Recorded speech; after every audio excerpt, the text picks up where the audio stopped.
Oui, bonjour, bonsoir mes chers frères, mes chers compatriotes, Banamboka Congo, Napesi Binuma Sombo, tes amis de la voix du Kivu, la voix des sans-voix, toujours à celui du peuple.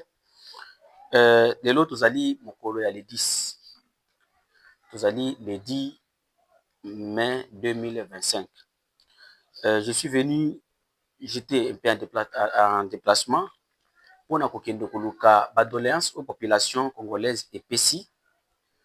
Bandeko Nangai, je vais faire 2 émissions. Avant de situation sécuritaire, je vais parler d'abord sur tracasserie ou eleki na kati ya territoire de Fizi et Uvira.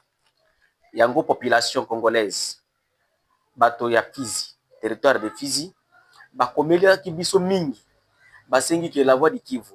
Tous en a besoin oya koloba. Balobi ke batracasserie eleki. Yango, nous avions jugé de quitter Uvira pour Baraka. Poto kende ko tala to kende ko sakiri na situation sécuritaire ezali ndenge nini, tracasserie ezali ndenge nini. Bana mboka, message oyo nazo kotinda ngo epai ya bakonzi na biso ya bazalendo, nazo kotinda pe epai ya armée, vice-gouverneur et gouverneur de l'intérim du Sud Kivu, nazo kotinda message oyo epai ya chef de l'État Félix Tshisekedi et aux députés nationaux et provinciaux du Sud Kivu. D'Uvira jusqu'à Baraka, vous allez à 90 km. Là où il y a les fonds, là où se trouve l'ennemi, c'est dans la plaine de Rosizi, précisément à Katogota. Mes chers frères, mes chers compatriotes. Uvira jusqu'à Baraka, vous allez na 17 barrières.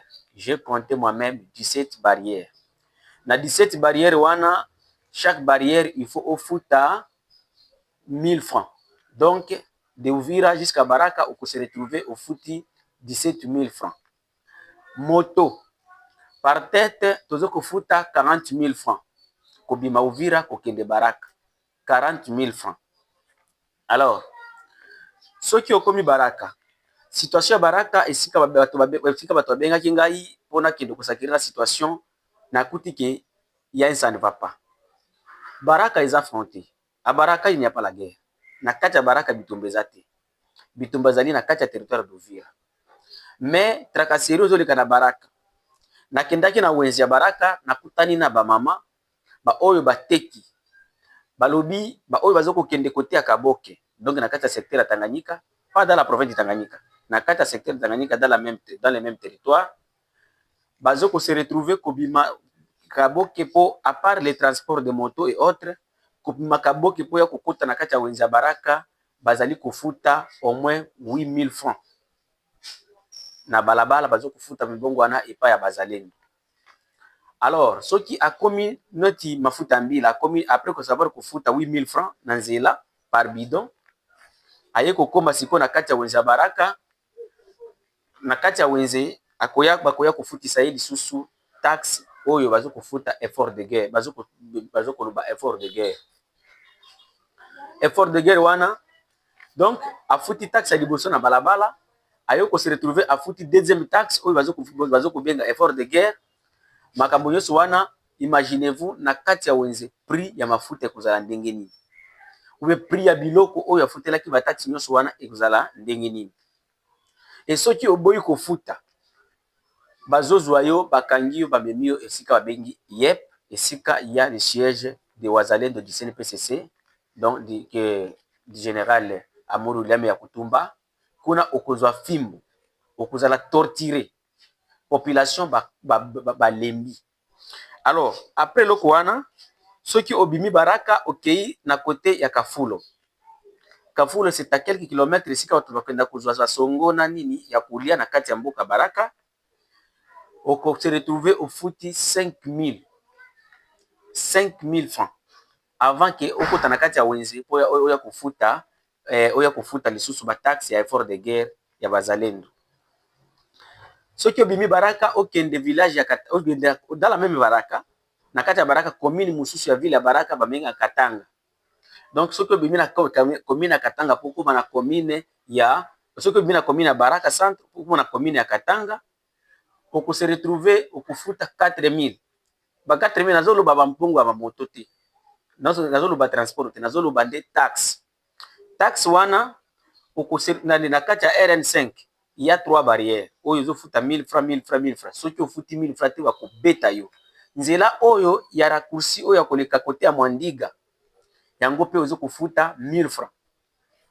Alors population et se retrouver que il y a beaucoup de tracasseries. Tracasseries eleki makasi.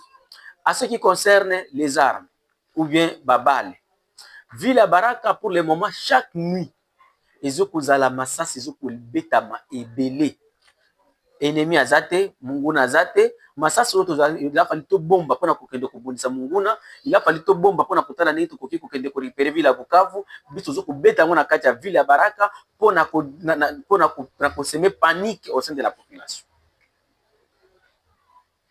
Prenons par exemple na wenze oyo nakomaki ya je t'aime wenze ya pokwa kobeta ba mama kokanga ba mama appel mele ko ba amande et donc Baraka soki ezali soki olobi eloko moko boye bazwi bakangi babeti. Mes chers frères, mes chers compatriotes, après la guerre c'est la justice. Makambo tozo kosala, nous avions pris des armes pour protéger notre pays et nous nous appelons des rades et nous devons se conformer aux lois de la République. Et comme boy, soki o akize, soki oza na nyongo ya munguna, ou bien soki oza na mwa problème oza na nyongo ya nani ya ndeko na yo, ou bien voisin na yo, ou bien na mwa problème na mutu, soki akeye ko akize yo et pa bazalendo ya YEP kuna ya CNPCC, bakobeta yo fimbu, okobeta okufuta des centaines de mille de francs congolais de amende. Exemple, na yuti kokoma na Uvira, j'ai reçu aussi le message, lobby na kati ya ville d'Uvira. Awa, précisément dans le quartier Kasenga, maman moko babomi ye. C'est une maman, babanda kuswa na ye na voisin na ye, na likambo kaka ya ba limite ya parcelle. Voisin na ye wana yebani par un groupe, avec un groupe de Wazalendo.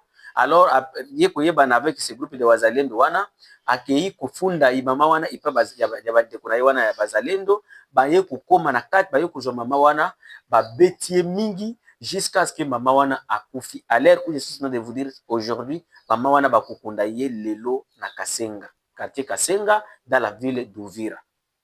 Alors, tout ça, toloba, bandeko oyo babungisi ndeko na bango, po na conflit ya limite ya parcelle, oki kobengela ye Bazalendo babeti babomi. Conflit ekozala ndenge nini? Est-ce qu'ils vont nous soutenir encore? Est-ce qu'ils vont soutenir nos Wazalendo? Est-ce qu'ils vont soutenir le gouvernement? Est-ce ekozala sikoyo ekozala haine? Et c'est pourquoi nous avons constaté qu'il y a même des tiraillements parce que c'est maman wana pe azali na bandeko na yo baza Bazalendo.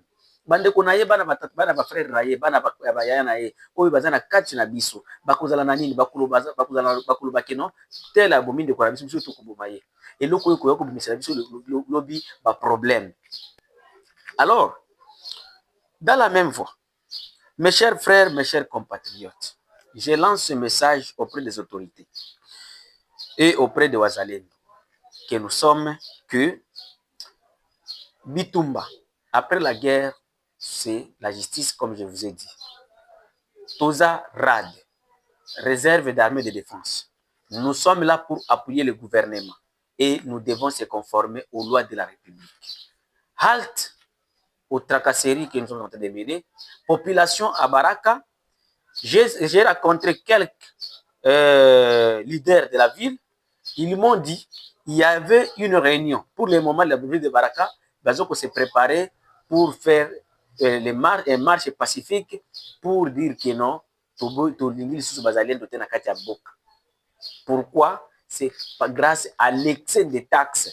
Ndeko na ngai yoza libanda yoka kaka mais comment na Baraka ko ndeko mona ndima tozo ko excès de taxes. Donc conseil urbain pour le moment ils sont en train de se préparer pour marcher balobi na tuna ki bango est-ce que ceux qui vont marcher il n'y a pas bakubeta bino masasite balobi te que non ceux qui za ko kufa to kufa mais il faut to lubakaka vérité parce que to lembi donc mbongo ezate ba taxe eleki ba arrestation arbitraire mais il y a même des dossiers oyo esengeli police et ça là est traité ango il y a des gens bazali bazokende na la police kokende kozwa motu wana oyo deja aza na kati ya maboko ya la police komema ye na ye mpe kuna esika babenga ye mpe bazokei babeti basali nini bafutisi bambongo donc population et se retrouver que ils ne sont plus dans la sécurité.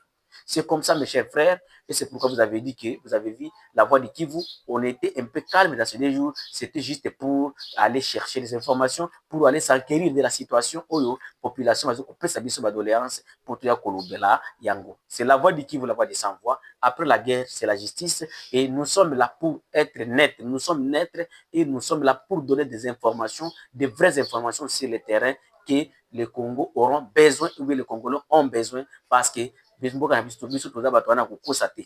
Il faut toza komisa bino vérité. Soki bato oyo basaki ba M23 basali mabe tokoba M23 basali mabe.